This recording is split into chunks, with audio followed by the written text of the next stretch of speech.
សូមគោរពនឹងជំរាបសួរពុកម៉ែបងប្អូនដែលកំពុងតាមដានជាមួយនឹងខ្ញុំបាទ Mr. KC ថ្ងៃនេះដែរ Mr. KC មានរឿងរ៉ាវតាក់ទិនទៅនឹងលោក David ហើយនឹងកញ្ញាស៊ីជ័យទឹកទឹកឥឡូវខ្ញុំបាទ Mr. KC ក៏សូមបន្តព័ត៌មានតាក់ទិនទៅនឹងរឿងរ៉ាវនេះដូចតទៅជីវិតតស៊ូមួយចំណុចស្រដៀងគ្នា David និង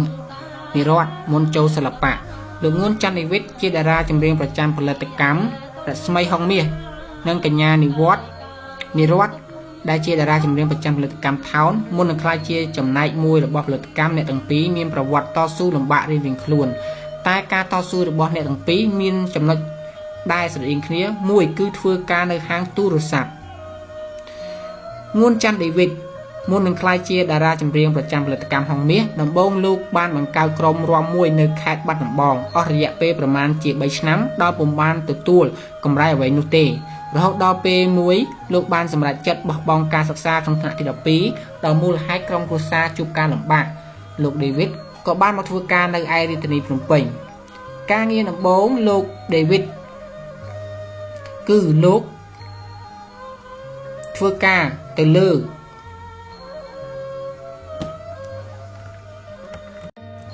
ការចាប់អាជីពជាអ្នកបញ្ចូលបទភ្លេងទូរស័ព្ទនៅផ្សារឃ្លាំងរំសេវអស់រយៈពេលប្រមាណជាង2ឆ្នាំរហូតបានអ្នកជួបអ្នកនាងពេជ្រសុភាទើបលោកក្លាយជាតារាចម្រៀងដូចសប្តាហ៍ថ្ងៃនេះបើតាមលោករៀបរាប់នៅក្នុងកម្មវិធីកម្សាន្តរបស់ទូរទស្សន៍ PNN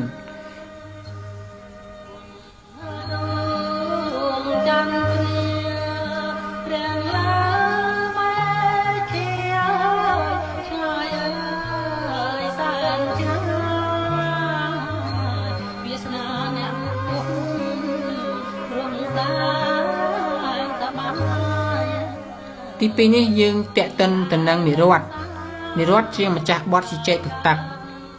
ក៏មិនខុសគ្នាពី David ប៉ុន្មានដែរដោយដំបូងឡើងទម្រាំបានក្លាយជាចំណែកមួយរបស់ផលិតកម្មថោនសប្តាហ៍ថ្ងៃនិរ័តប្រាប់ថាកាលពីអាយុប្រមាណជា10ឆ្នាំនាងបានចាក់ចេញពីខេត្តកំពង់ចាមមកទីក្រុងភ្នំពេញគោលបំណងដើម្បីទៅរកការងារធ្វើនៅតាមបណ្ដាញរោងចក្រដើម្បីរកកម្រៃជួយផ្គត់ផ្គង់គ្រួសារតែជាក់ស្ដែងនាងមិនបានធ្វើនោះឡើយដោយសារមិនទាន់គ្រប់អាយុមិនបញ្ចប់ប៉ុណ្ណោះទេនិរ័តបានរកការងារបន្តដោយធ្វើជាអ្នកលក់គ្រឿងបន្លាស់ទូរស័ព្ទក្នុងហាងមួយរហូតដល់ក្នុងឆ្នាំ2014នាងបានដាក់ពាក្យប្រឡងក្នុងកម្មវិធីមួយដែលរៀបចំដោយក្រុមហ៊ុនថោនទីបំផុតនាងបានក្លាយជាពិធីការនីប្រចាំវិទ្យុថោនហើយបន្តមកទៀតក៏បាន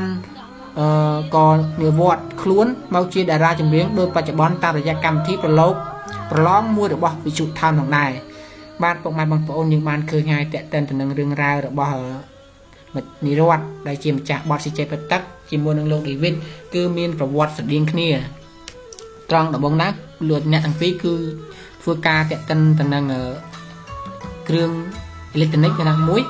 ជាអ្នកបញ្ចូលបទភ្លេងមួយទៀតគឺចូលក្រុមហ៊ុនអ្នកលក់កុំព្យូទ័រឬក៏លក់សម្ភារៈ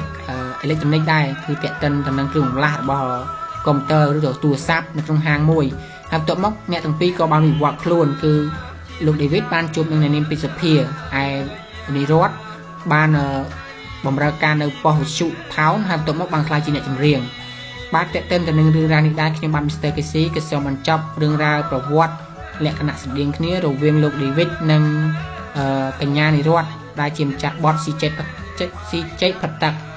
ឥឡូវនេះខ្ញុំបាទសូមអង្វរអារម្មណ៍ទស្សនិកជនងាកទៅមើលរឿងរ៉ាវតាក់ទិនទៅនឹងតារាសិល្បៈមួយដួងទៀតដែលពុកម៉ែបងប្អូនគាត់ជាស្គាល់ហើយព្រោះអីគាត់ជាតារាល្បីមួយដួងដែរនៅឯប្រទេសជាណាចក្រថៃឯណោះ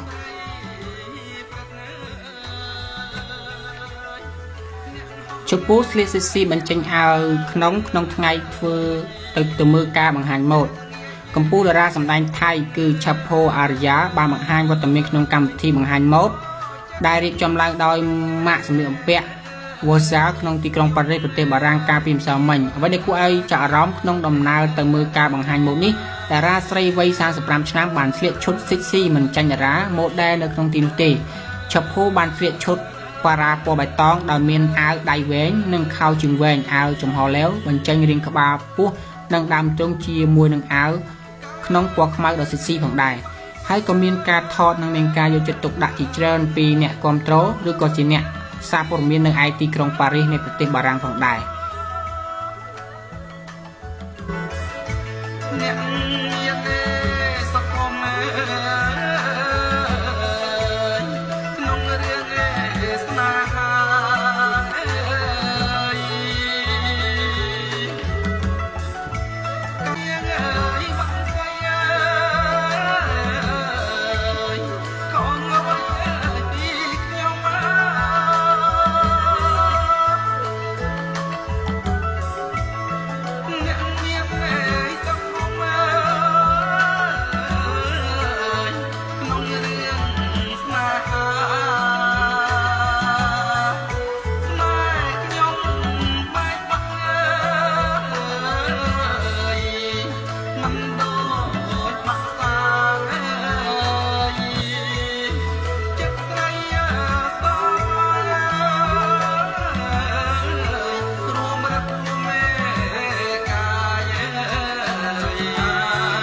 nhưng bạn Mr. Kissy sẽ mình chọc rừng ra kẻ tần năng promiến và bọn ra thay tam tập này Mr. Kissy cái sân này là cô những chơi chơi rồi bao phục mạng bảo để bạn tam đam tu sna tăng bị đào rồi chọc nâng control chạy đào nhưng bạn Mr. Kissy cái sân on cai cục lì á